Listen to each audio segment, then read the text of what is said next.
sessions, mainly on SharePoint 2013, especially one on multilingual and one on app development. And again, we have Digit team covering the session today.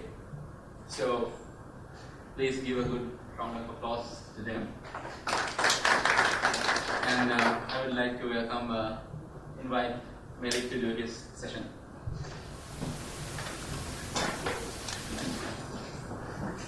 Thank you for that. Good afternoon. Okay, first of all, we have some terrible gifts for your operation, and that is also for this session. So, what you want to do is keep alive and read the presentation, so you can go with those skills. Okay, this is the title. So, variation for multilingual content. So, those who doesn't know me, I'm Lanka, and we are covering this session. Okay, any experience with multilingual content in SharePoint 2013? Okay, this is the variation feature is available with 2010 as well, but 2013 it has been slightly improved and changed with support for the multilingual content. Okay, so what is the multilingual, sir? So, what are the main features of multilingual interfaces? Okay, so just forget about the SharePoint. So, if you do an application, so how we are going to call it as a multilingual application or a localized application? Actually, there are two parts in the application. So it's actually the presentation. So, first part is MUI, multilingual interfaces. So interfaces include the menus and all those stuff.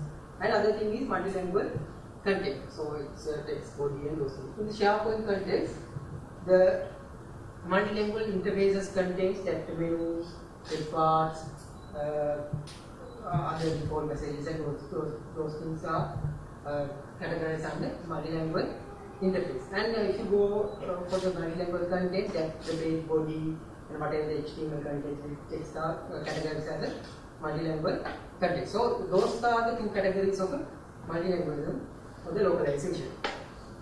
Okay. In SharePoint, if you go for the multilingualization, so we need to install language packs. So language packs. So it's not in SharePoint. Say for example, if you want to localize the Office application, you need to install a language pack. So what's a language pack?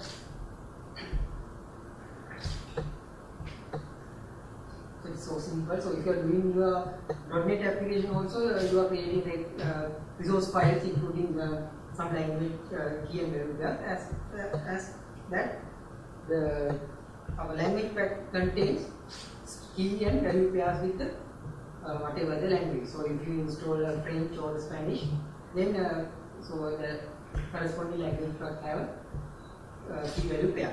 So whatever the related words.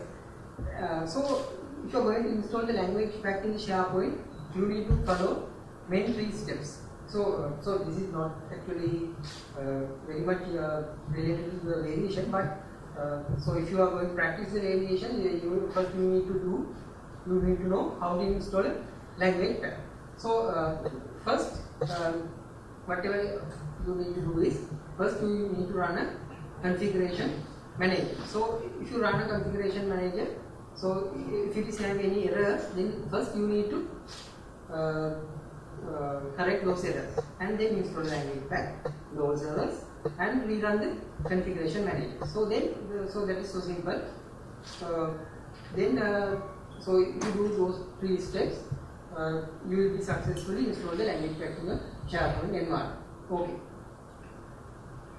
Now we are coming to the title variation. So the name variation itself meaning what? Variation means support. So it's a variety of same text or whatever slightly different context. So in the variation, why SharePoint need the variation? Why multilingual need the variation? say, for example, if you're going to have a global organization, say for example, we are having a front-end site, so front-end website with some English context in it. But then you need to address several regions. I mean, that site may be look from whatever the countries in the world. So, for effective marketing or effective publishing, you need to address those each and every country or the region or local separately. So that's why variation feature is included in the SharePoint. So you can have one type of content and you can cater all those regions in slightly different manner. And other thing is, say for example, so without the variation, you may manage maybe 100 and 200 sites for each and every local. But in here, you need to update a central place. So you need to update central location, you need to update a central place in the context. And the SharePoint will automatically translate. So I will tell you later. SharePoint will automatically translate or whatever the convert content in the other locals. And the variation do help to maintain a content integrity. For example, if you have 100, 200 sites, the one local may be updated with a different content and other local may be updated with different content. But in here, we are updating in the same location and it will be distributed, converted to the other local, then it will have content integrity. And these are the things that SharePoint variation is capable of. So it will have a source location, and if we update some content in the source, the SharePoint will automatically convert those source data to the target sites. So it's a one capability of variation feature. And it will also maintain a structure. Say for example, in the SharePoint site, we are having a document library or page structure. Then that structure will be copied to the target sites as well. And it will not copy the other custom list, and those things are not copied by the variation feature. And it is not, say one example, so we are having one source site and we are having several target sites. We can convert source, source into the target, but it is a unidirectional. So we can't change the target and it will not reflect in the source. That's how the variation works in SharePoint. Okay. So these are some terms we need to be very familiar in context of variation feature in the SharePoint. Okay. So there are 5 terms I will explain you. One is variation root site, and variation hierarchy, variation label, variation top site. Just go through the whatever the headings, variation phase and tail variation. So these are the terms, I mean the terminologies in context of variation. Okay, any doubts? That one? Okay. Okay, so what is variation's root site? So I think now you have a abstract idea of what is variation. Okay, so what is the variation root site? The main site, the central site which controls the variation. Yeah, the variation root site, the name is having this idea. So it's the landing site which we configure the variation. So so it can be normally it is a root site collection, but we can have a sub-site as well. But if we configure that it is a variation root site, we cannot change in the later. So it will be persistent. Say for example, so here, so this is a two examples. So here we are having a site/land, so site landing site collection, and the site/land will be the root site, and other subsites are the sites for other locals. And if you land to the site/land site collection, the logic will be automatically redirected to the whatever the local based on your browser settings. That's how the variation root side works. Okay, and variation hierarchy. So this is another term we need to come across. So the variation hierarchy is a base that if you know list down all the variation labels we are having in the SharePoint. So this is just a term. So this is a term. So just have some idea. So it's variation hierarchy is a base. It will list down all the variations labels we are having. Okay, so what is the variation top side? So variation top side is a side which is topmost side for the related local. Say for example, we are having the LAN, and now the LAN/EN is our variation top side. Okay. So other than those three, these are the variation label is the most using term in variation context. So variation label is just a name. So it's a name we are giving for a local. So there's a manner that we can use the variation label for that so targeting for the PGs and all those stuff as well. But here, so we are using variation labels for targeting locals. So say for example, if we have a variation label called ENG, so it's just a name. So we can put whatever the name. So it's a some name, one title for that local. And so there are some limitations. Actually, the 2013 supports 209 variation labels and online support 50 variation labels, which means if you have a SharePoint online, you can address only 50 locals. And here there are another subterms, two subterms as well: source variation label and target variation label. So whatever the variation label we create first, is SharePoint automatically take as a source variation label. Say for example, if you then in my context I am taking English as a source variation label, and it is the author inside. It means we are going to publish the content into the source site, and once it created, it cannot be changed. So the source variation label cannot be changed, and if you go for the target variation label, you can create whatever you want up to address the limitation. Okay, so that what's the purpose of target variation label? Target variation label, so it's just a site. So the label is so since it has a name called label, actually in the SharePoint in the physical manner, it is a subset. So target label will be grab content from whatever the source and translate into the whatever the local using some machine translation services. There are some services I will explain later using those services. Okay, and content can be added to the target label, but it will not reflect into the source. So that is the difference between source and target. And variation pages, so name itself saying those are the pages which is in the reciting the page library or whatever the document library is in our site. And variation lists, so we are normally use these things.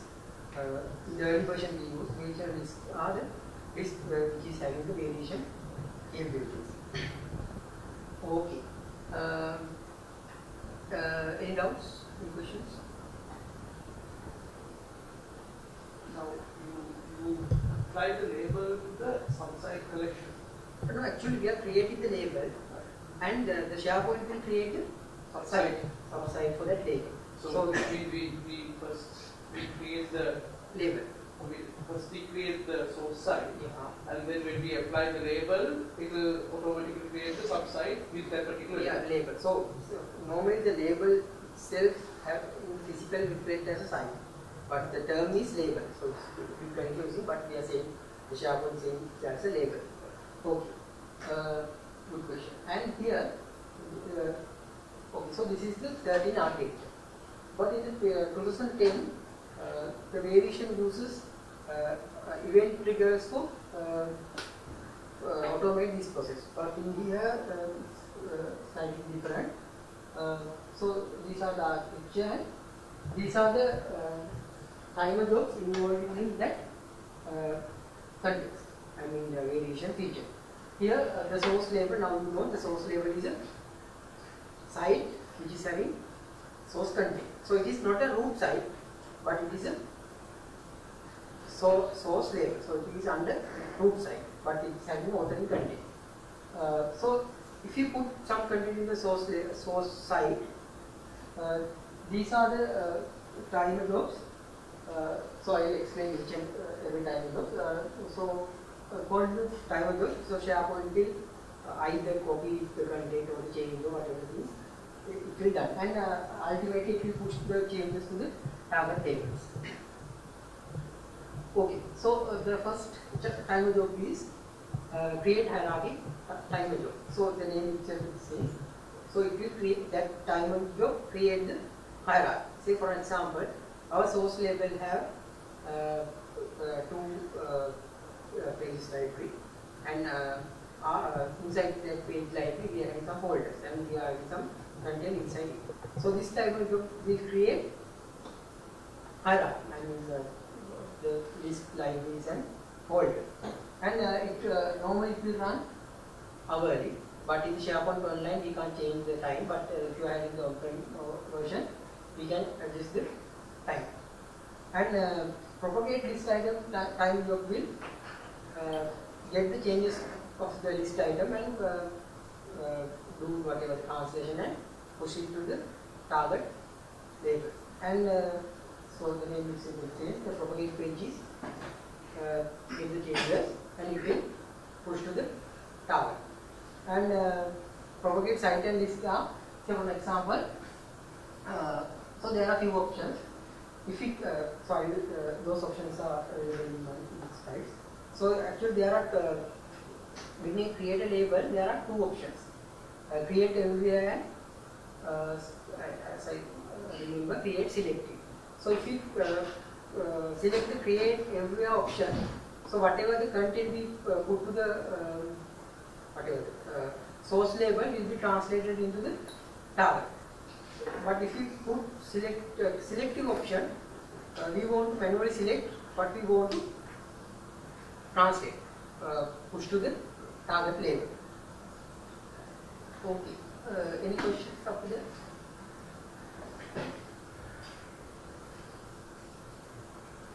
So now we are moving for the configuration section. So, what are the 5 key things in the variation? Yeah, root side.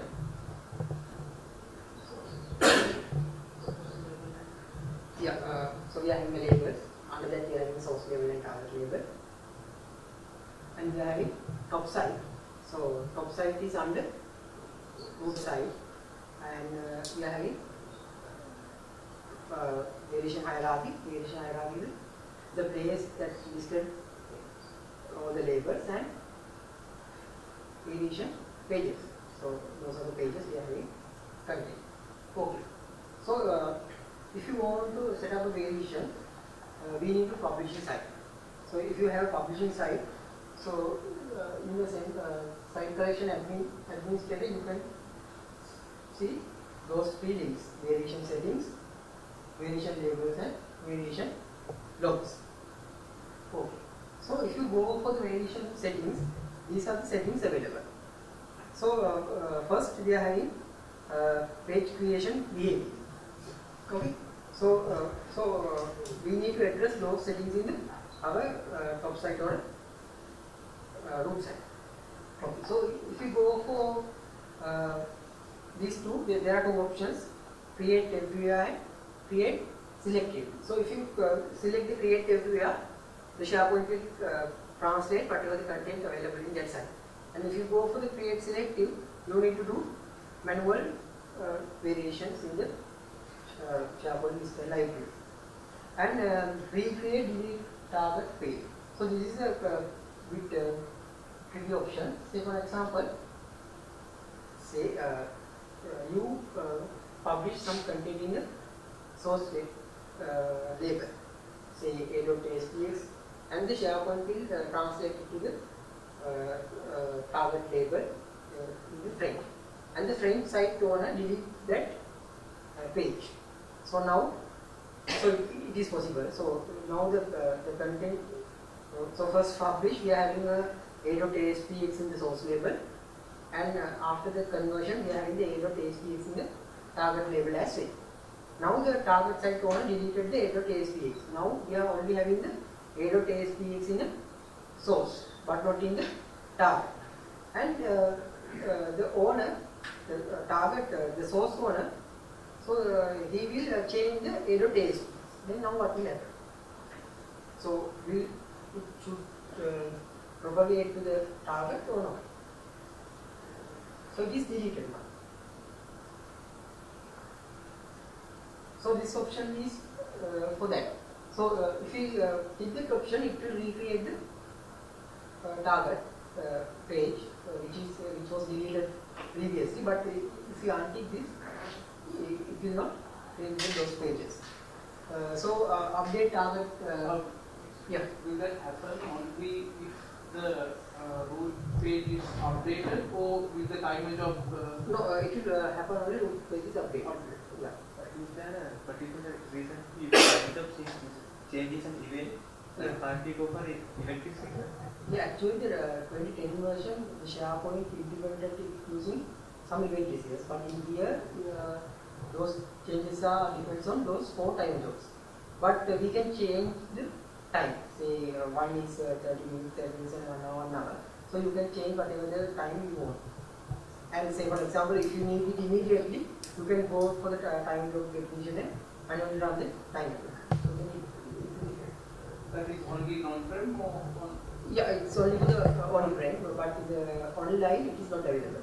Actually, in the online we can't access the definition, the time block definition. That's it.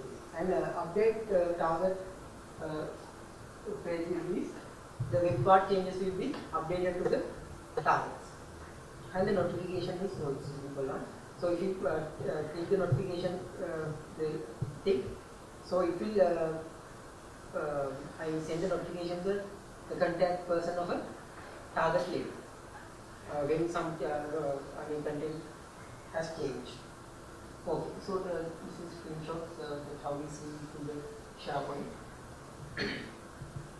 Okay, now so now firstly we do this variation setting, and now we go into create a source variation label. So if you go to create a variation label, the first one will be source variation label. So if you are going to create it, it will ask site template language.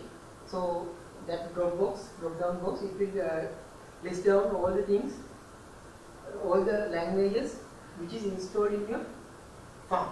So for example, if you have only the English language pack, it will only display the English, and if you have 3 or 4 language pack, it will display whatever the languages inside it. And here we need to select the local. Okay, so what's the difference between the language and local?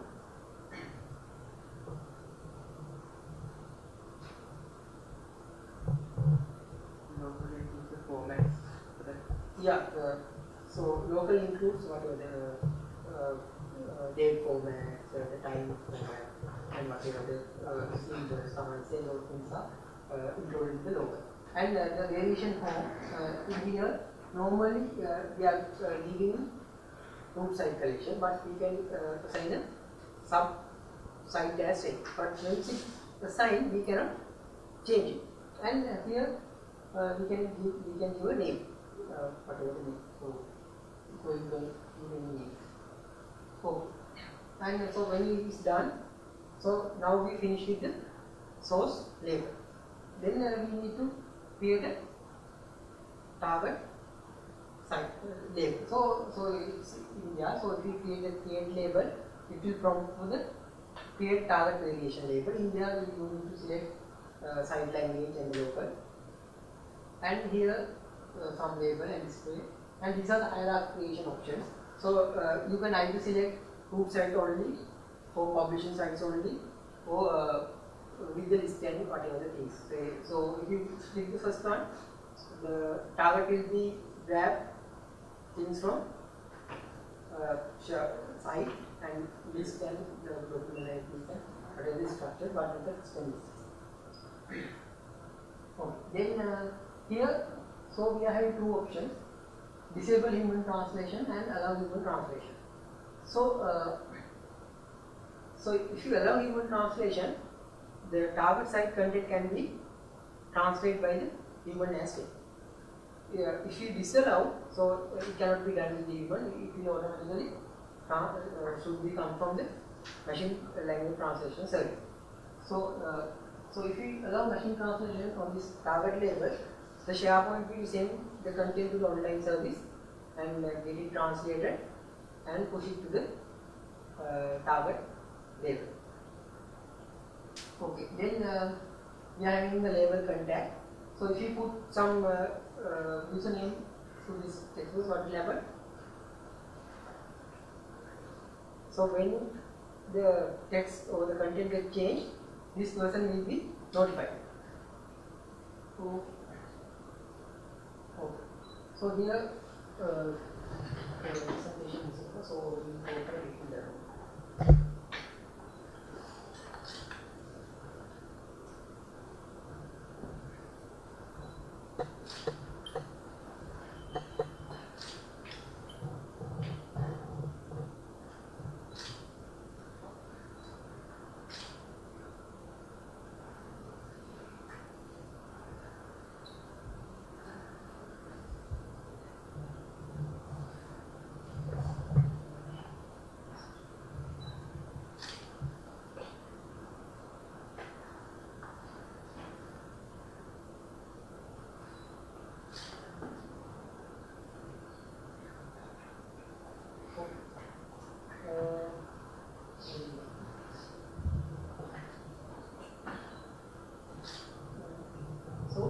Here,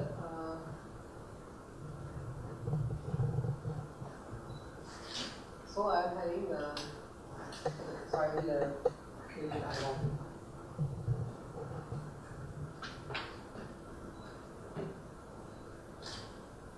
Oh, so I am having site / publishing. So what is this? So this site / publishing. So this is our root site. So we are going to configure the settings in this site. But the problem is if you configure, after we configure, if you put the URL site / publishing, what will happen?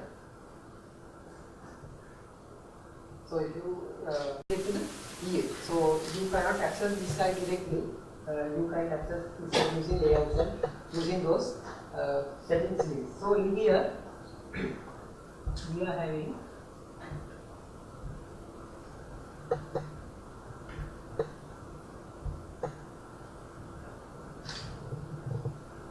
variation settings, variation labels, and variation logs. So variation log contains all the logs. I mean, this target is translated.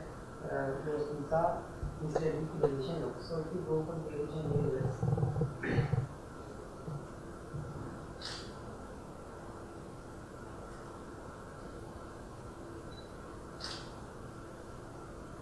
it is having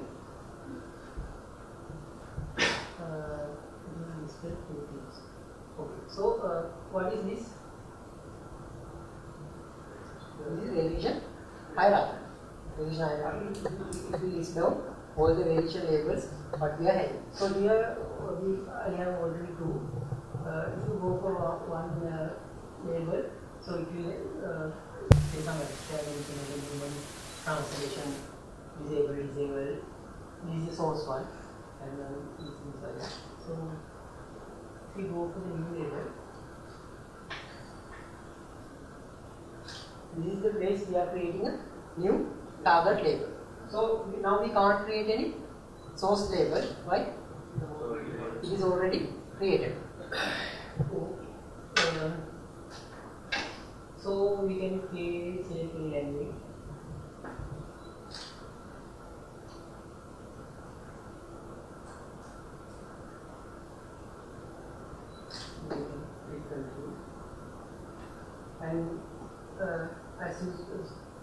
So in the presentation we can have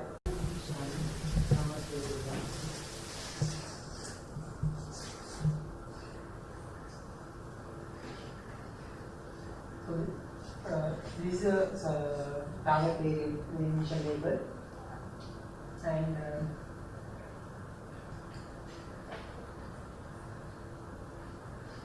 I can't so the name is change, and the content is not translated, but you can see here things are change. All the labels and things are for change. Okay. So we can create up to 50 labels in Office Online and 2019 on web. Okay. So any questions? If we select the manual. Okay. So 1 minute. So for the first question, I will give you a book. So you already won it. So yeah. Yeah, if we create the if we set it as manual transaction disabled, the timer jobs will never do the translation at all. No, manual disabled. Yeah. Then the manual. Sorry, manual disabled. Yeah. Then for that, I mean, if it is a page for if it is a label, then we need to do it in manual. So the machine translation will not try to convert the context. Okay. Okay. Then I will ask another question for us. Okay. So what are the 4 time blocks available in SharePoint and the variation?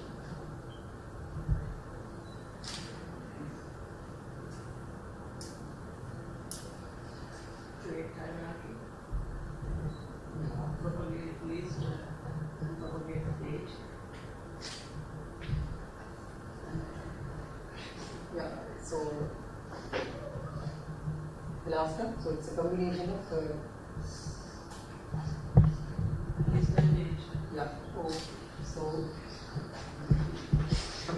this is way different. Okay. And I'll ask the easy question. So what are the terminologies we study in terms of variation?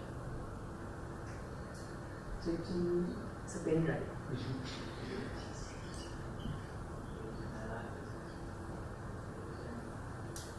Right? Variation hierarchy, so we can take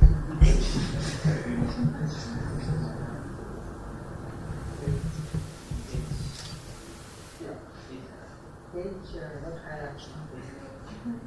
H, variation. Okay. So I will give you entire thing. No, you have answered before. Okay. So I'm back. The Sachira will continue with you next session.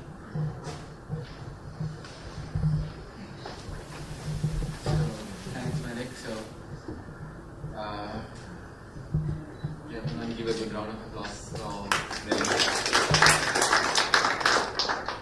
And back again, we have another session on app development, but it is not much of a familiar face, right, for the SharePoint forum.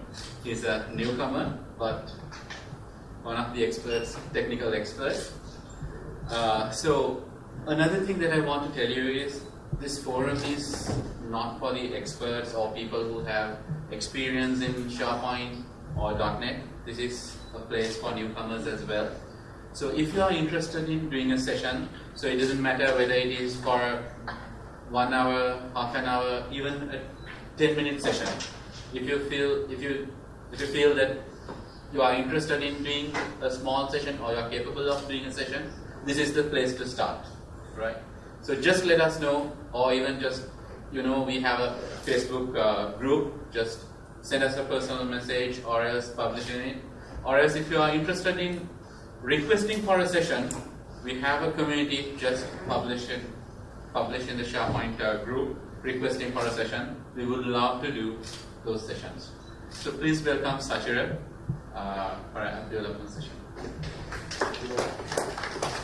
Today I'm going to talk about access this data is showing for SharePoint apps.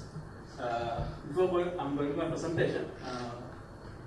I need to know whether you guys have any knowledge on developing SharePoint apps. Anyone who develops SharePoint app? Kind of video. Auto hoster. Okay. Auto hoster. Okay. Okay. Great. We are using C# and okay. Great. Have you done any SharePoint hosted apps? I've tried but not. Okay. Not completely done. Okay. So, is there any people who knows JavaScript? Have done any projects using JavaScript? At least. Created a website? People? Anyone? Okay. Tried. Okay, great. Okay. If you know JavaScript a little bit, I guess you guys will be easily understand this session. First, I'm going to explain you guys a little bit about SharePoint apps. When it comes to SharePoint apps, there are two major parts called cloud-hosted apps and SharePoint-hosted apps. In cloud-hosted apps, there are two parts again, provider-hosted and auto-hosted.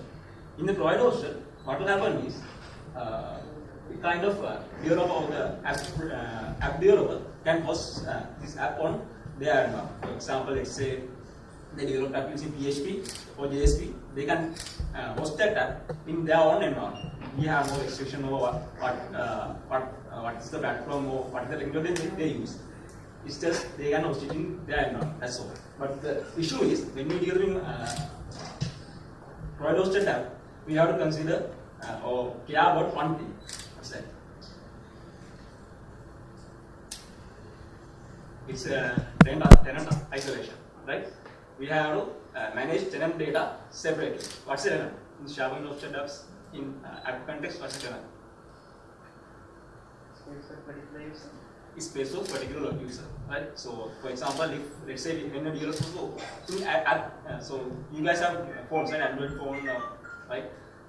In when you go to market, what's the expectation from an app you buy from that whatever market you use? When we say app, forget about SharePoint apps. When you say app, what do we expect from that app? And kind of we think that it when we install, let's say we buy that app, we own that app, right? That app is for us, so no one can get our data outside from that app, right? That's a simple line. In this context also, we have to care kind of protect or kind of manage users' data separately. For example, let's say we save all the information in one location, one database. So if by mistake someone able to access the database, that people will be able to get all the data of all the users. Or for example, if by mistake app start to show information of other user, that will be an issue, right? So in provider hosted app, what we have to do is we have to carefully manage user data. In other words, we have to kind of save this tenant's data separately. And other option is auto hosted app. When it comes to auto hosted, we don't have to worry about this tenant isolation. So app will be hosted in Windows Azure and SQL Azure. They will manage this isolation. We just have to develop that. This Azure and SharePoint will work together to work on this isolation, and each tenant will have separate kind of database, right? But today I'm not going to talk about kind of cloud hosted apps. Today my focus is on SharePoint hosted apps. When we say SharePoint hosted, in simply that app is hosted on SharePoint environment. But there are few things we need to know about SharePoint apps. First thing is SharePoint app, SharePoint hosted app will run on separate domain. When I say separate domain, I'll show you that how that separate domain works. But in this, as you can see in here, this app, URL of the app will be constructed like this. There will be a prefix, so we can say some constant name for the prefix, and there will be unique ID. Each time we install that, not deploy, okay? each time we install that, this app ID will be regenerated. So thing is, if we save the URL of the app and install it again, that URL won't work, right? So if you want to go to that app, we have to go to the host web, in other words, the app, the website which contains SharePoint app, and click the URL in there. That the host web will redirect user to app URL. The reason they use this kind of different URL is they using this method they were able to control kind of access from app to SharePoint environment, right? So the main reason they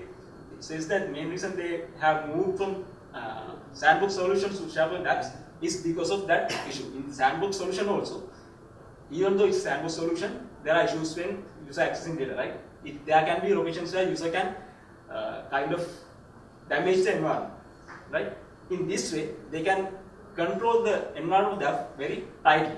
They won't let anything happen to our original or the parent SharePoint environment, right?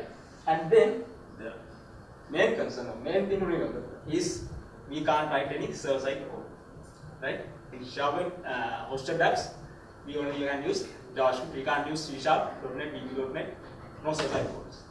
Only option is Java, and we have HTML. It's not a programming language. We can use HTML to view the data, and we can have use JavaScript to manipulate data. And when it comes to data manipulation means we can save information, retrieve information, update information, right? To do that, we have two options: JSON, JavaScript object model, and SharePoint REST services. So today I'm going to talk about this JSON and the SharePoint REST services.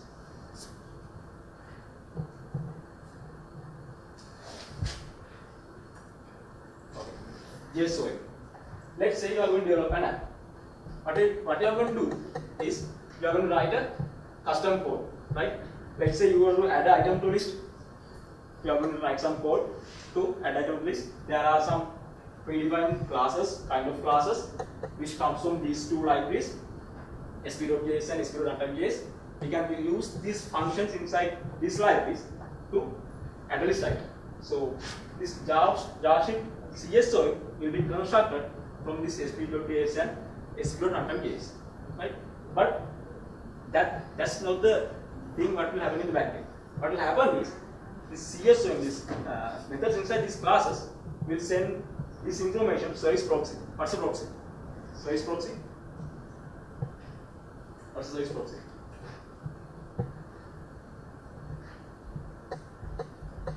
Service proxy. Okay. Service proxy is kind of an interface where it can access a certain service and send request and retrieve request from that given service, right?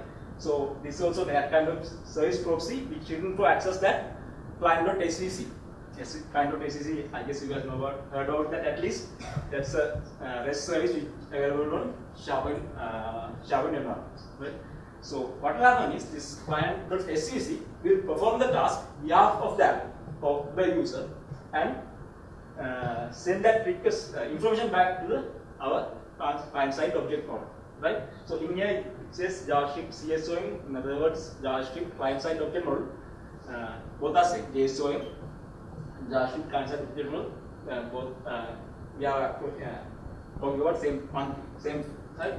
So this client.svc will return this value to JSOM, and this JSOM will give out that response to our code, right? That's what will simply happen inside a JSON when we use JSON byte application using JSON. But there are some two concepts you have to remember when you are using JSON to develop an app, right? First thing is client context. What's the client context? If you are developing apps using apps kind of any application using client-side object models using C# language, you heard about client context. In a description is here. Anyone who used it, client-side object model. sorry, this client context. Okay, client context is something like this. Let's say we want to access a certain SharePoint environment. So to access this SharePoint environment, this client context will act as a middle layer for us, right? So whatever we want to do, we have to ask this client context to do that behalf of us. Okay. So let's say we are using multiple number of classes, but in there to save data or retrieve data, we have to use client context. The client context will manage whether it will send data as a bulk or at one by one. Okay. When it comes to JSON, we have remember another two things which are data load and asynchronous execute. So if we have used this client-side object model using in C#, there's no you don't have to worry about this asynchronous access. Right? It will be synchronous. You don't have to wait to get a response. But in here, there's no option called synchronous access. Only option is asynchronous access. So what we have to do is we can ask client context to load certain data. Maybe let's say load a list item. We have to ask client context to load that data. And again, we have to tell client context, okay, now it's time to get this data.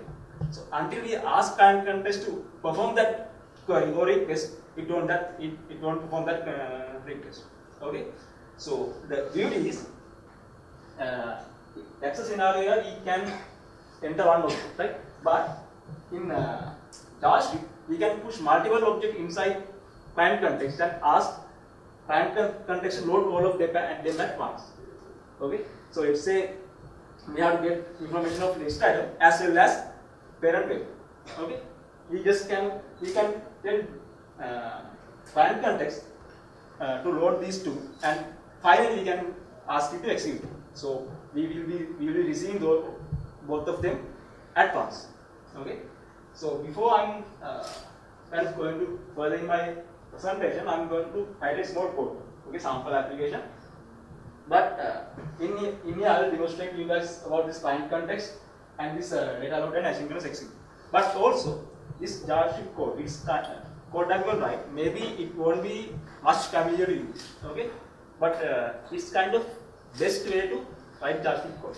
Okay, and I'm also going to use some concepts like promises and also promises and default objects. Have anyone used default? A plus promises NP. Okay, I'll show you how a promise work also. Okay, I'm going to create a new project.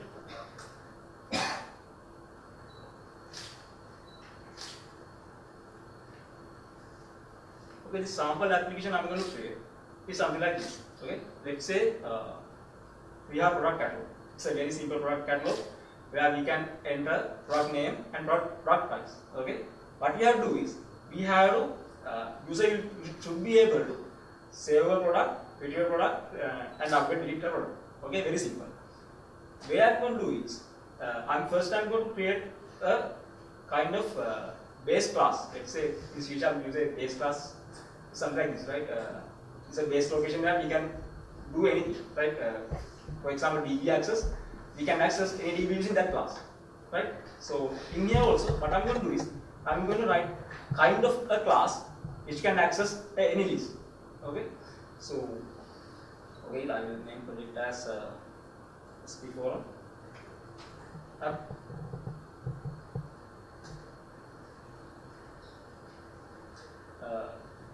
So what I'll explain this first. Okay, in here in this window you can see that we have three options: private hosted, auto hosted, and SharePoint hosted. My option is SharePoint hosted. But also in it's not much clear, right?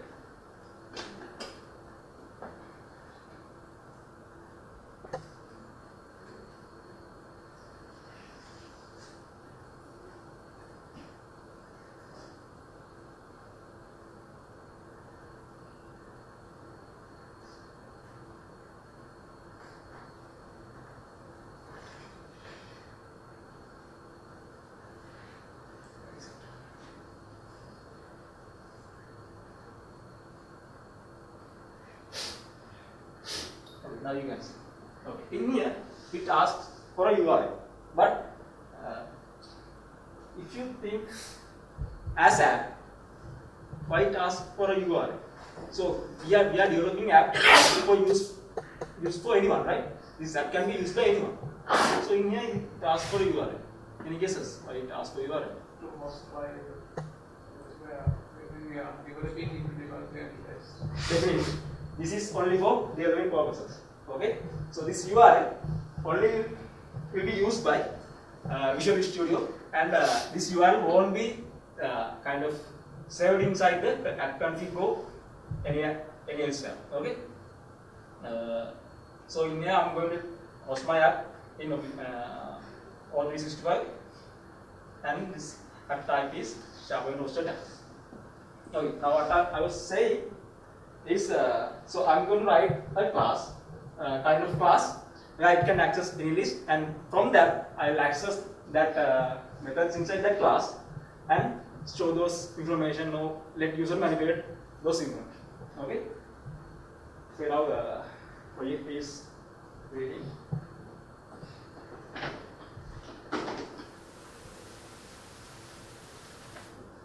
It will take some time to create the project. Okay, until that, do you guys have any questions regarding things that I done up now? Any question?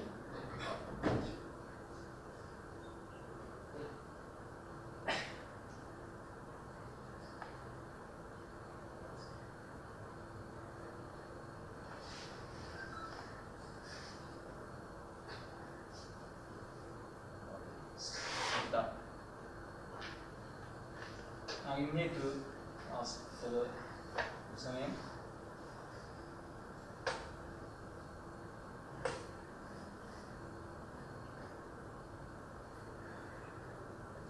This is the username for my Office account.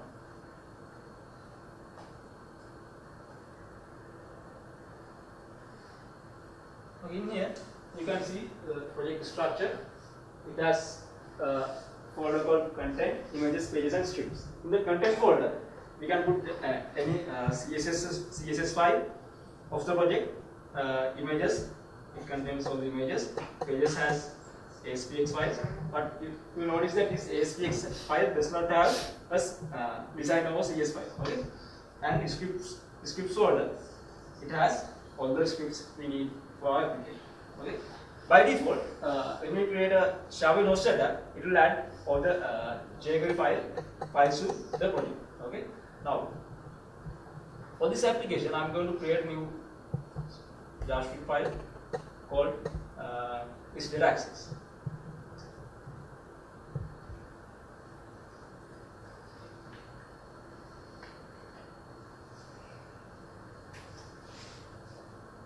Now, first, just look at the code I'm going to write. Okay, I'm going to create a function, but this function won't have a name. What we call this kind of function? Annual function.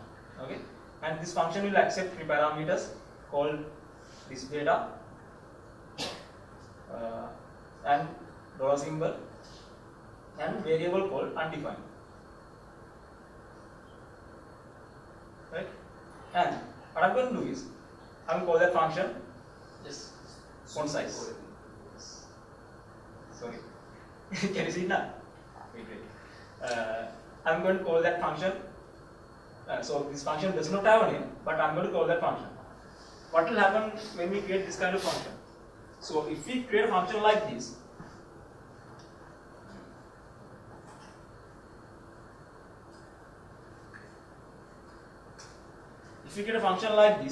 in any place, in any JavaScript file, this function will be saved inside what object? No, window object.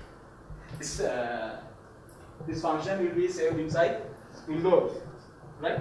So the issue is when we write lots of code, lots of functions, all of those functions or the variable which we put inside directly to the JavaScript file, all of those will be go to this window object, right? But this window object is kind of managed object, right? This object is managed by our web browser, right?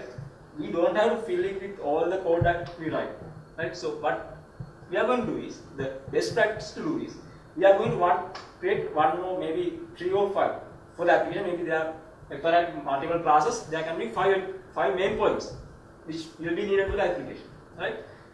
In this application, I'm going to create only one access point to put all the classes of my application, right? So in here, I'm not going to use this kind of function, but what I'm going to do is, I want to create a one space in window object which to save all the functions of our application. So let's say window, my function name is same as the file name, this data access. Okay. Now when this app starts, there aren't any location like this, right? But when application start to work, there will be a space called which algorithm for this property, right? So what I'm going to do is, first, if this location is already available, I'm going to get that zero access. But if it's not available, I'm going to get a new one, right?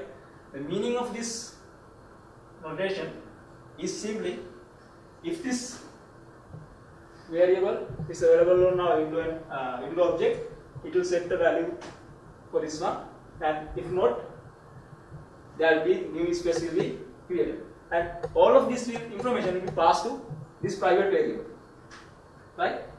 Okay, is that clear? Question? No. Okay, next parameter is this $mark. Now, if you are familiar with JavaScript and jQuery, you already know that this $mark is for what? jQuery, right? But thing is, let's say there are some other people who are developing some libraries, right? They also plan to use this same symbol for their libraries. Okay? Now what will happen? Inside the application, we think this symbol as developers, we think that it's jQuery. So to stop other people interfere with this variable, what I'm going to do is, I'm going to pass original jQuery object. This jQuery object, this is the only jQuery object which we will use, right? I'm going to pass this object to this function. So inside this function, the meaning of this $mark always will be jQuery, and I'm not going to pass any other variable to the application. But there's another variable in here, right? So I said, this variable. I heard of this undefined variable inside JavaScript. What is it? Undefined. In context of JavaScript, in C# we say nothing, VB also we say nothing. This nothingness is managed by data type called undefined. But there's one special thing you have to remember. Inside JavaScript, this value of undefined is stored in variable called undefined. Okay, what they have done is, if you just write undefined in here, you see a variable. Undefined, you will see a variable. This is not a data type or anything, this is a variable. But when we check, so if we check a value of any object inside our function for undefined, we are check it against this variable, right? But what will happen? Same as earlier, someone has wrote a code like this by mistake, right? Now, for this environment, for this context, value of the undefined variable will be empty string, right? So everything will get messed up because of this undefined variable contain now it does not contain the original undefined data type or the value. It will contain an empty string. So what I have done is, since I am not passing any value in here, inside our function, value of undefined will be undefined. So other people, so this is a kind of safe measures we take when we are developing these kind of apps. So even though someone else has done a mistake, we will not be affected by that. Okay, clear? Any questions? No. Okay, great. Now, this is the private variable. Let's say I'm going to write a test method.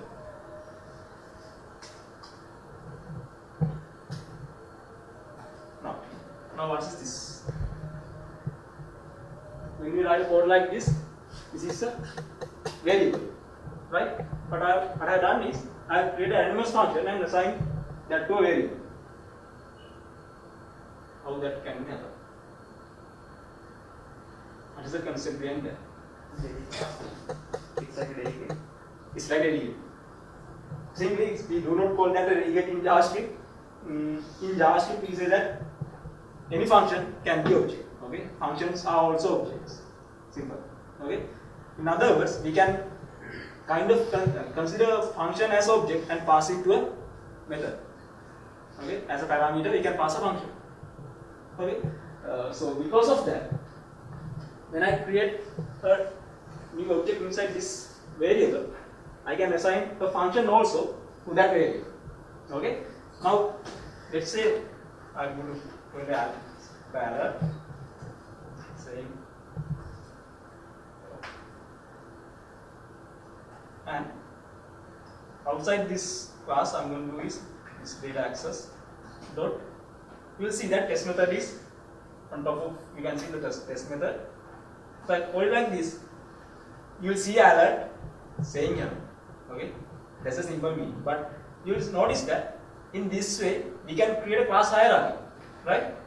The concept of namespace, class, everything can be done like this, right? For example, inside this also we can write same method and make a hierarchy of kind of classes, right? To the developer or the user who uses our library, we see it as a class hierarchy of namespaces and this class concept, right? But they are not classes; they are just variables and functions. But in them, what developer will see is this concept of classes and namespaces. Okay, and also this code will be very clear to the developer. Now, I will create a variable called client context. Say it's a sp dot client context dot get current. Okay. Simply you understand this code. You simply are getting current context of the application. But when I say current context, what you guess? What kind of what context will you receive? App context or host context? Do you got the concept of this app web and host web in the first place? App web and host web.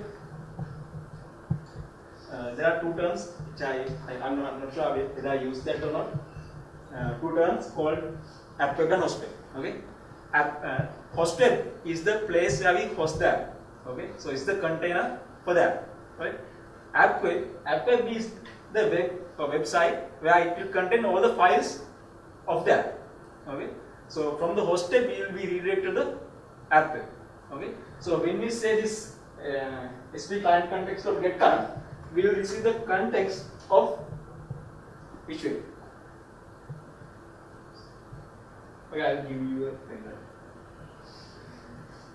Which context? Okay, put something like this.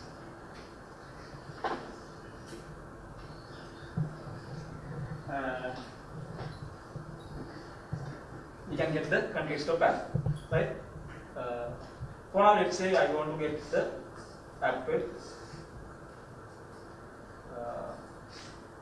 client context dot get web. So we get the current app, right? Web of app. So let's say I want to alert user for app web dot get title. Okay, so what will happen is I want to show a message box saying the title of the app. Okay, I'm going to deploy this app. Let's see what will happen. You have to call this function, right? So I'm going to add this SPX, and from app.js, you guys do not know anything about apps, right? So in here, the only JavaScript file which will be available for app is app.js. Okay, so this file will be loaded to the context when you load that. Okay, default.aspx is the default file for that, and when that file web page loads, it will load this app.js to the context, and I'm going to load this my JavaScript file also the context. Okay, inside app.js, you will see this is a sample code they have given. Let's say I'm going to do this part, and I also do not need this one. So do you know this document jQuery method, ready method? Anyone do not know this method? Okay, everyone knows about it. I'm not going to talk about it. Okay, listed access dot test method. I'm going to call this function. In the ready, what will happen is when all the information are loaded to the browser, this function inside functions passed to this ready method will be invoked. Okay, I'm going to deploy this application. Now I'm going to show you one thing. This output window. I can't zoom it, but you notice that in here you won't see this retraction process, but it will upload my application to SharePoint environment, and it is installed. Right now it's installed, but in here you will see URL of my app. Right, I'm going to copy. For now, let's paste it in here to show you this URL. Okay, do you remember? This is the prefix, unique ID, and the my domain. Okay, this is my app name. All right.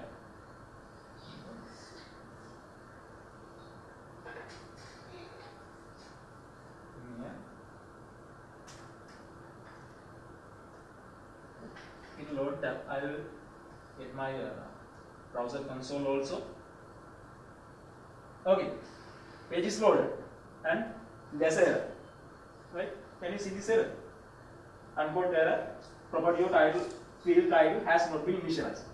Right? So this error comes from our. I can't zoom it. Error comes from this method. Right? We are trying to get the title, but this value is not initialized. So we will show this error message box because there's error. Okay. Now, how? So when we call that get title method, it's not loaded to our context. And how we are going to load it? The way to load this value is something like this.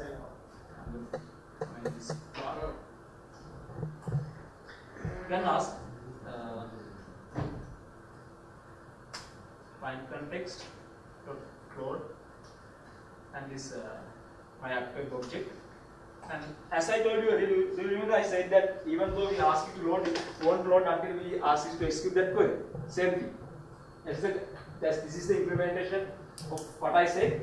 Even though we ask you to load this load information of app web, it won't load it when you call this function. We have to call another function to load, actually execute this query. That function is called execute query async, and this function accepts two parameters called succeeded callback and failed callback. Okay, so the callback means it also should be a function. I will pass two functions, no parameters, another function. For now, that also doesn't have any parameters. So if this query got succeeded, this function will be invoked. If it got failed, this will be invoked. Okay? And in there, let's say for now I will put this message box. Okay. Now I'm going to deploy that again. Sorry. In here now you maybe will see the retraction process also. Yeah, uninstalling that. Yeah, retraction is going on, and after it uninstall that, going to upload that, installing that. now let's get this URL now. This is the old URL.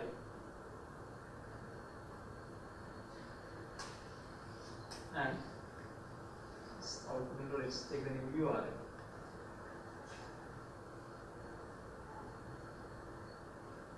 You see that this number has changed, right?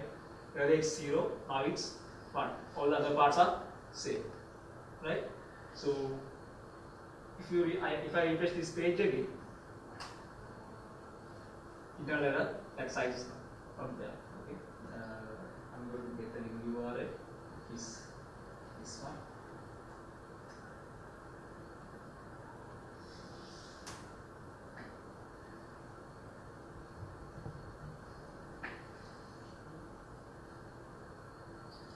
Now you see the message, right?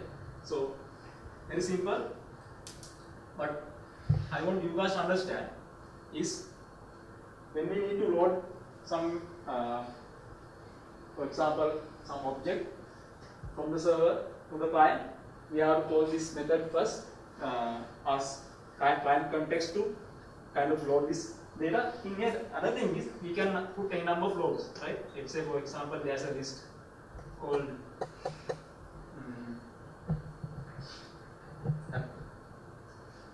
data list. There's a list. So we can put both of these methods inside here, and when we call this function, both of these objects will be loaded to client context. Okay, that's what I told you earlier. The presentation. Remember, so we can pass multiple objects and we can load them at once. So this will happen as bulk operation. Okay. Now, still, when we write a function like this, will this be enough for us? Let's say I want to pass return value, for example, title of this web to the from this method. How I will write it? Let's say I'm going to put a variable called title, and I'm going to remove the alert.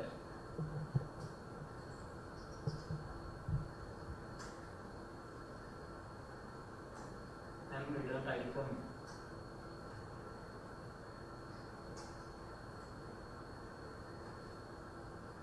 Okay, from here I'm going to get the title. And let's say here I put a message. Okay.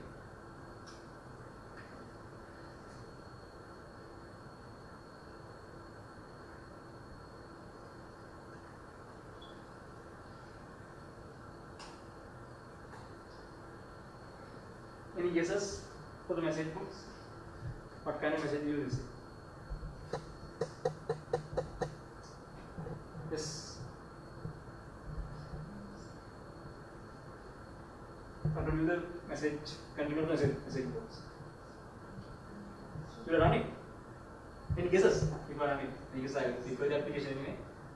Any guesses? No guesses. I will tell you. Anyone else? Let's see.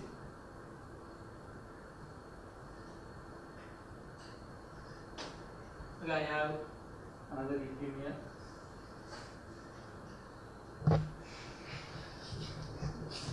This. No one gives us answer. Okay, on that occasion, no answers, right?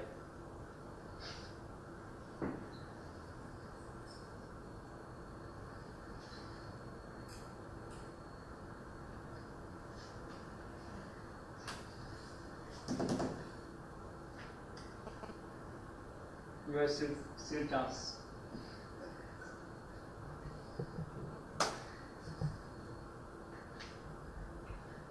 It's empty. Why is that? I need to go to the right of that page. What has happened? Yes. Now any guesses at least? The first function didn't work. So it's the assigning didn't take place.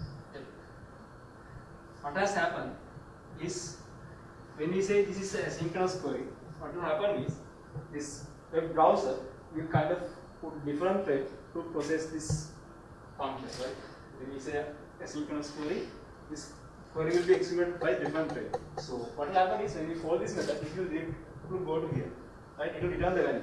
But when the kind of browser receives that value from this query, it will execute this function.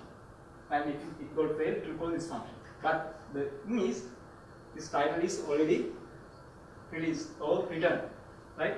So because of that, we will retrieve this empty value as the return value. How we are going to resolve this issue? Okay, in there we have this concept called promises and A plus. Some say we use A plus promises deferred. Okay, the base concept is A plus promises. Implementation is called deferred. Okay. First I will explain you guys about this deferred object. So when it says a promise, what's the first thing they say about? Forget about SharePoint or JavaScript. What's the promise in real world? Something happening in the future, right? You promise that I will do this thing, right? But promises can also be failed also, right? It can be successful, also failed. Okay. In here also we have this base concept is there, right? In here we need to get a future value. The future value is this type, right? But when this function execution get finished, we don't have any value, right? We can only give a promise to user or the developer saying that I will return this value to you in the future. Okay, simple. What will happen is after this, let's say we have two functions, success and failures. In the success, we can say, okay, I will fulfill your promise, it got succeeded, and I will return your value. In the fail, I can say, sorry, I can't fulfill your promise, it got failed. Okay. In jQuery, we have the object called deferred object.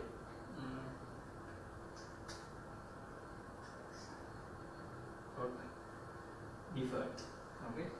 And what I'm going to do is I'm going to return this deferred object. Okay. This deferred object will contain a promise. Okay. A promise has three states called pending state, success or resolved state, and failed or rejected state. Okay. Three states: pending state, success, failed, or pending, resolved, rejected. Okay. In here, what I'm going to do is, if this got succeeded, I'm going to resolve it. Deferred, resolve. If it got failed, I'll say deferred dot rejected. Okay. Now what I'm going to do is, in my app.js, I'm not going to receive a title, I will receive a promise, right? And so we can say what will happen when promise is done. I can say promise dot function called then, and this then will accept two parameters, two functions for success and to fail. Okay. So this then method will accept two parameters for success and the fail. What will happen is, if we call this resolve method, this first function will be ignored, and if we call reject method, this second function will be ignored. Okay, simple. But still, do we have the end result, this title for the parent, so for the app? No, right?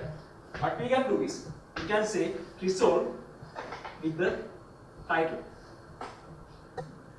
Okay, we can ask it to resolve it with title, and in here we can pass another parameter to our success method. What will happen is, when we are resolving this promise, it will call this function with that parameters. Okay, let's say if you are going to add another parameter in here,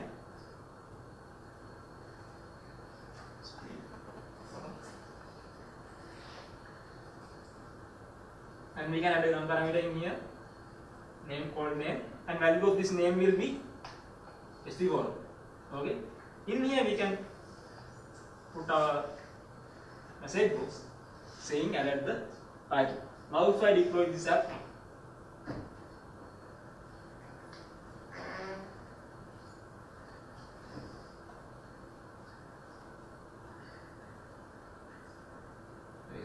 is going on and time also kind of flying away, and I'm still not halfway done.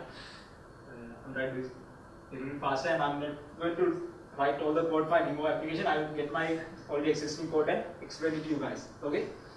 I will get this URL in browser.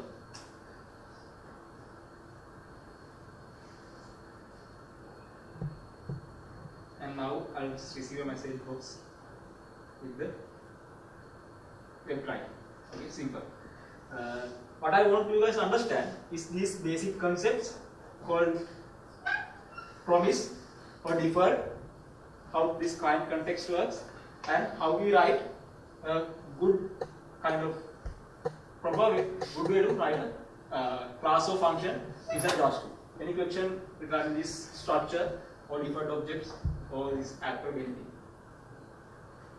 No questions. Okay, I'm going to go to my presentation.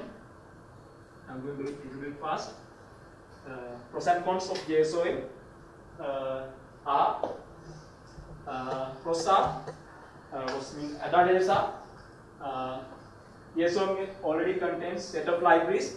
We just have to access those libraries and get the value, right? You saw that context already there, list also there, already there, SP web, maybe let's say user profile service, managed metadata service, the functions or methods for all accessing all of those things, those functions are there in JSON. Okay, it's very easy to use. We can use C# like syntax, as you saw. We can write this namespaces and class structures. It's easy to write. If you know C#, you can write this simple code. It contains functionality for creating custom sites, maybe accessing web, do all those stuff. Disadvantages are sometimes it can be slow. Why? Because you saw this structure in here. It has to go all of this process to get a value, right? It goes to JSON, proxy, then the service, then again to JSON and to that, right? So it will take some time, can be slow. And the main thing you have to remember is when we are trying to retrieve some list items from a list, only option we have to filter is those data is camel queries. Okay, so if we have used camel queries, you will know that there are limitations. Camel queries does not support all kind of filters. Okay, for example, let's say you want to say ends with, there's no way to say ends with kind of ends with function inside camel. Okay, so that's a disadvantage. And next option is about REST API. There are two kind of APIs in here you can see. First API type is API underscore API slash, there are lists, there are web, there's list, kind of lots of APIs, and also VTIB slash this data.svc. Both of these services are REST services, and what we are doing is we can directly access those services using our code. Okay, and those services will perform tasks on content database behalf of that. REST service advantages are we can use these REST services to using any platform, right? You don't need to be C# or JavaScript or anything like that. You can use Java, PHP, anything to access these REST services.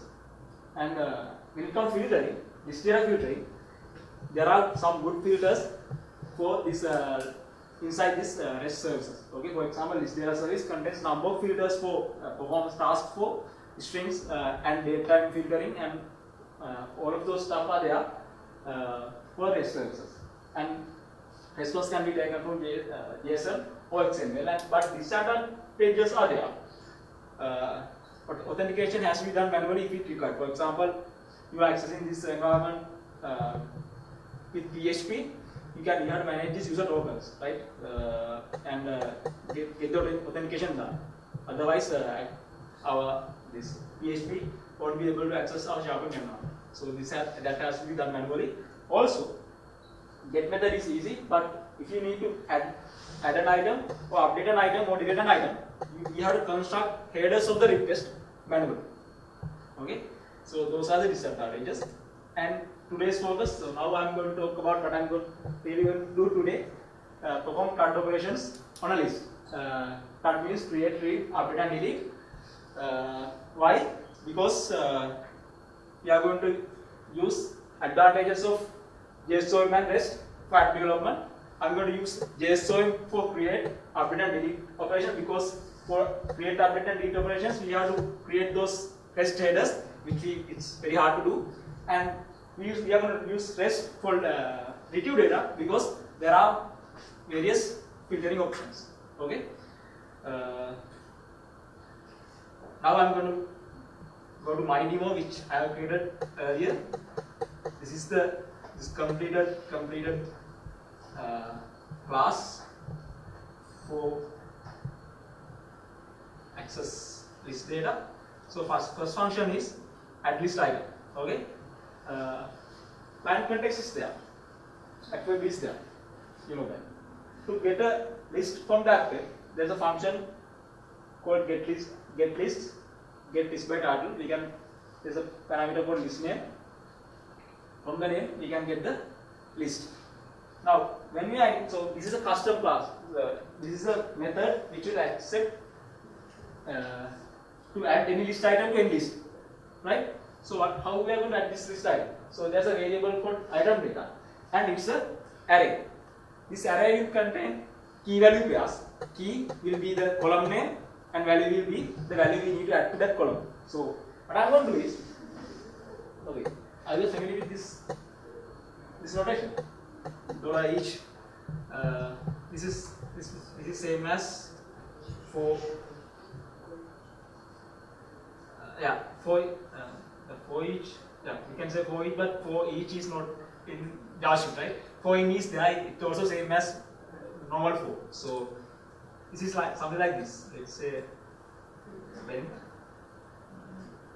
item data dot length, and let's say object equals to item data height. Okay. This and this are same. In here, for each function we pass the array, and there's a callback function. There's I and object. Okay. In here, this I and this object are same simply. That's all. I'm using this function because it's easily used. Okay. We don't have like all of this array syntax and stuff. You can just pass this function and get the value. Very easy to understand. So this object is the ith object in the array. Okay.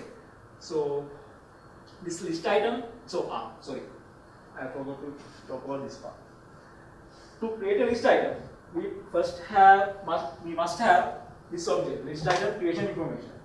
The reason we must have this object is, if we need to add a list item to a folder, that folder name can be mentioned using this object. Okay, this method has, I don't remember the exact name, I guess leaf node or something like that.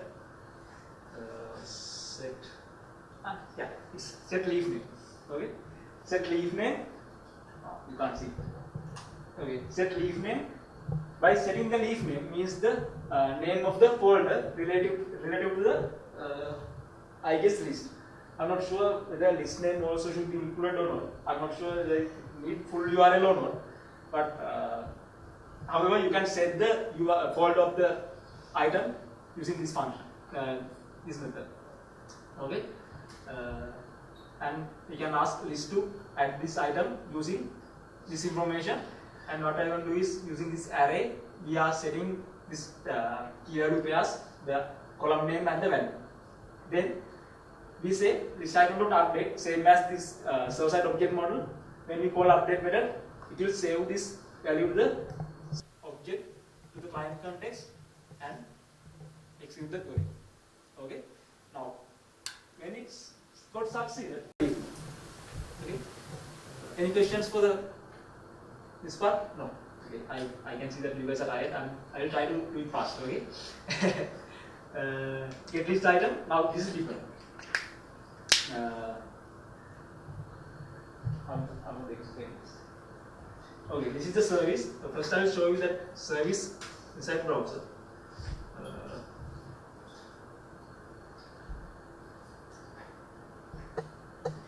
Slash underscore VTI underscore V slash this data SVC slash my list name.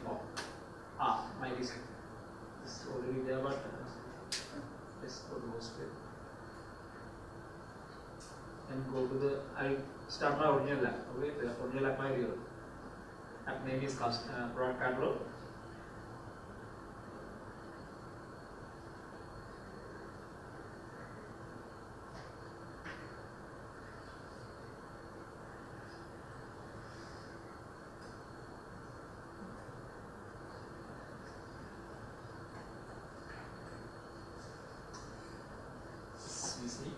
Slash list name. My list name is I remember. My list name is store data. And please note that I have used this capital S and capital D in here. It's case sensitive. Okay, list name is case sensitive. If you use simple S in here, you won't get any data. Okay. And I call that.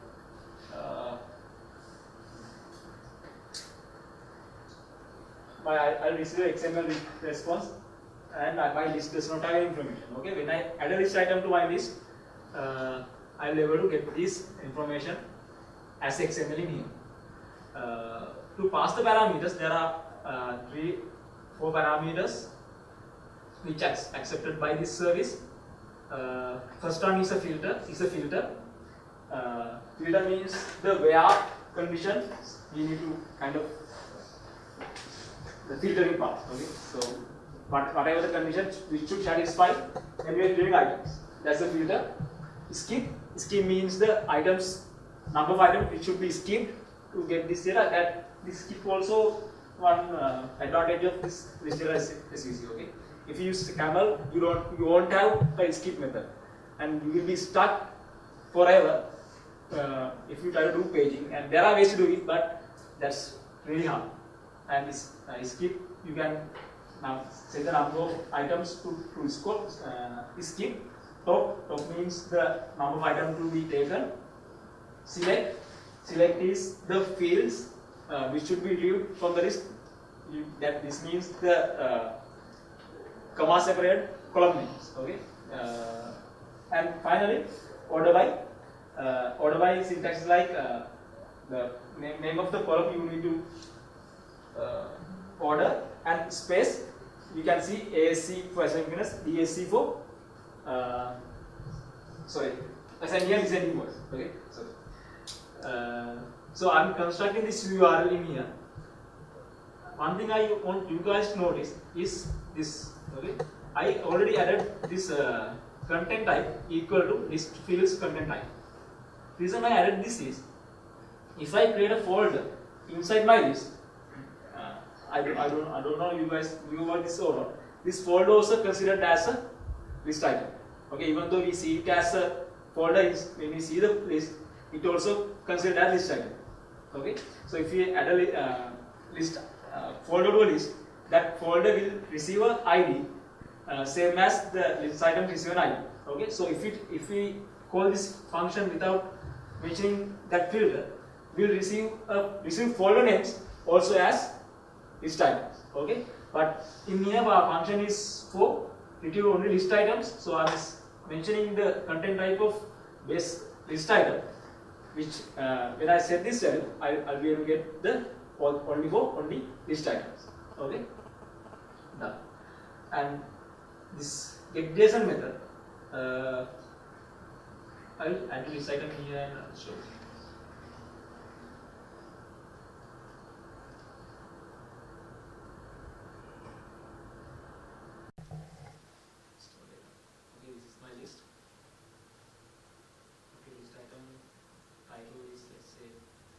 Product name, price is this.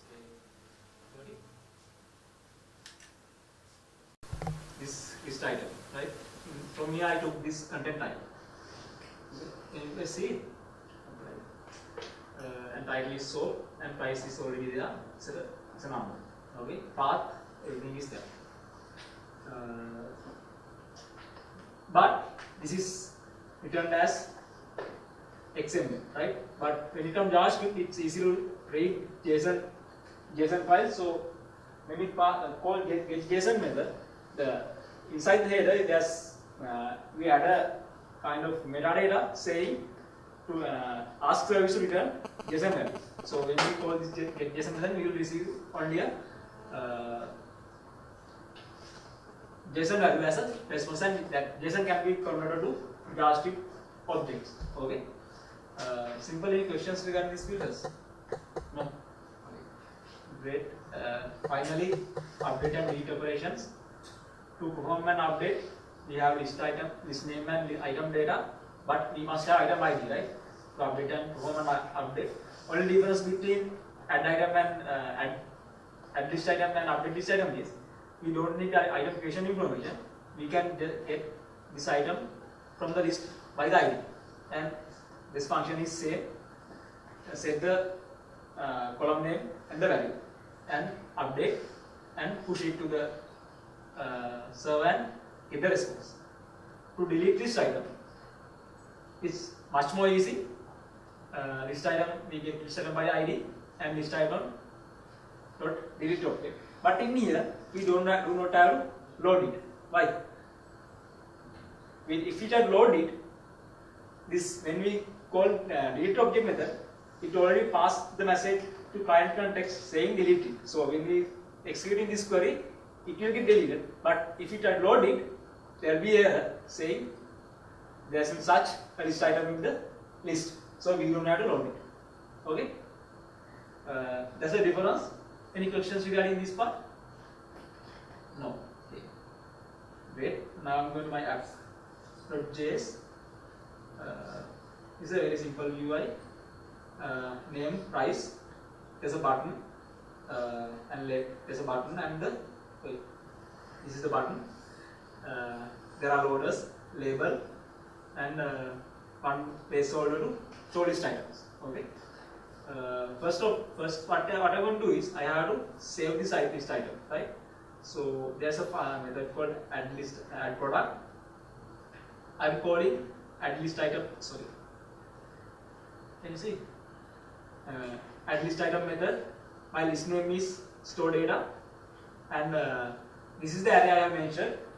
Key value pairs. Okay. So in JavaScript we don't have to worry about this creating some classes and creating users of those classes.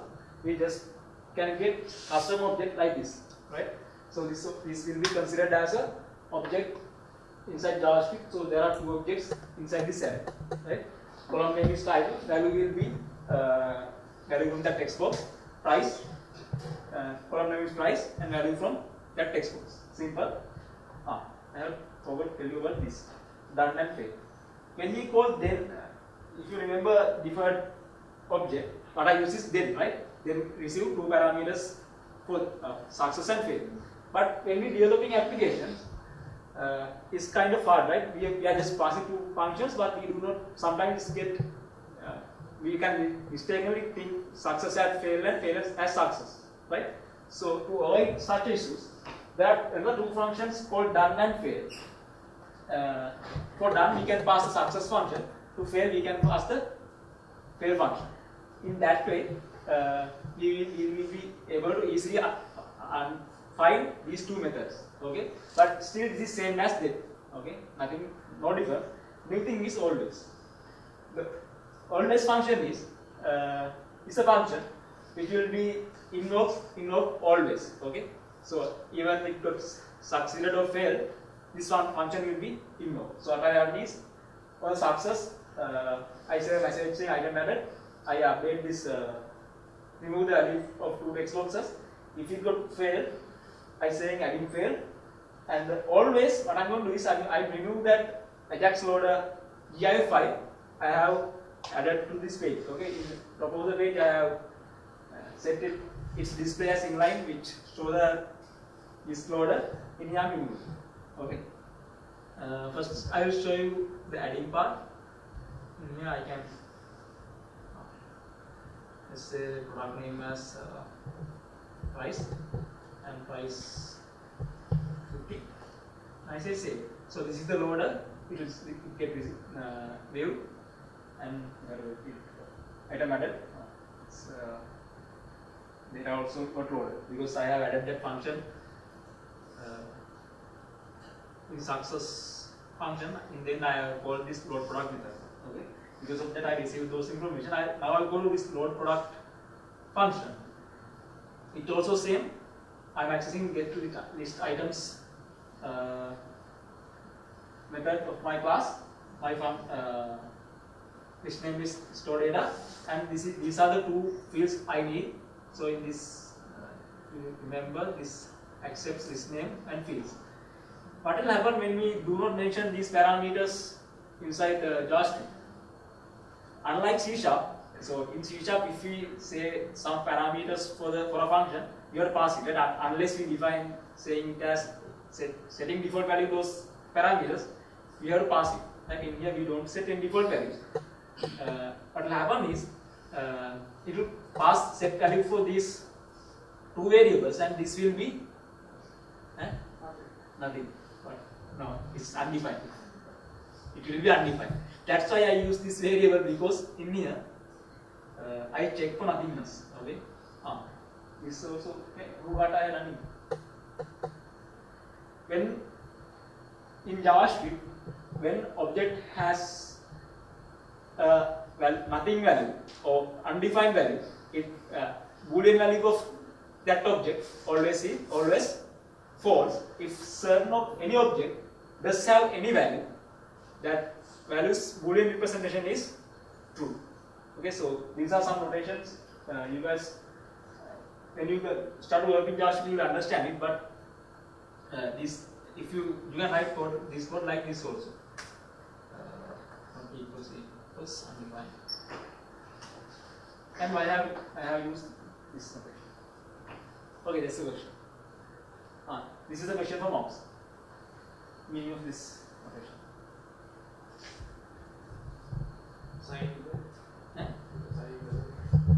We need to compare the type and the value. Yes. So what will happen is in JavaScript, the mouse. In the JavaScript, what will happen is if we check, right, it's a write a condition like this.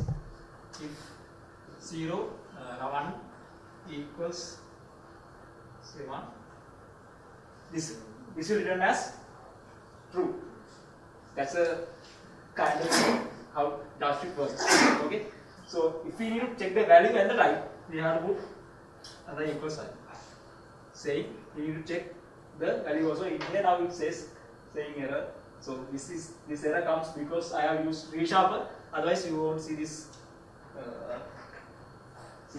kind of this notation. Okay. So that's one thing. Here I go to my app.js. In the done, what I run is callback. Here the callback is the results of my result of that JSON file. Okay, and I am constructing this that table you saw there, and as you can see there are two there's a button for update and button for delete. Okay, it's late. And I am assigning this update product button method to update the value, and delete product to delete the value, and code is in here. Okay. So to update the list item, same as earlier, only difference is you have to pass the object item ID to the function, and for delete the list item, it's simple. I am asking user to confirm me. If it's yes, I am going to delete the list item. Okay. I will show you that function for the update. Let's say sunlight. I say save button.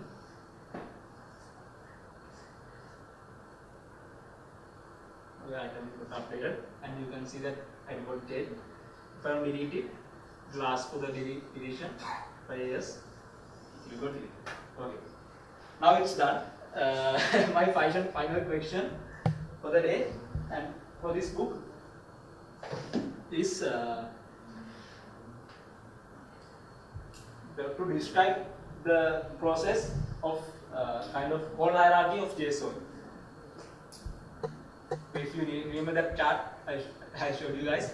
JavaScript, Okay. object model, Okay. proxy, Okay. link to the server-side object model of the content database. Find.svc, content database, then again find.svc, and to JSON. I'll show you that slide in the presentation. That is answer is correct.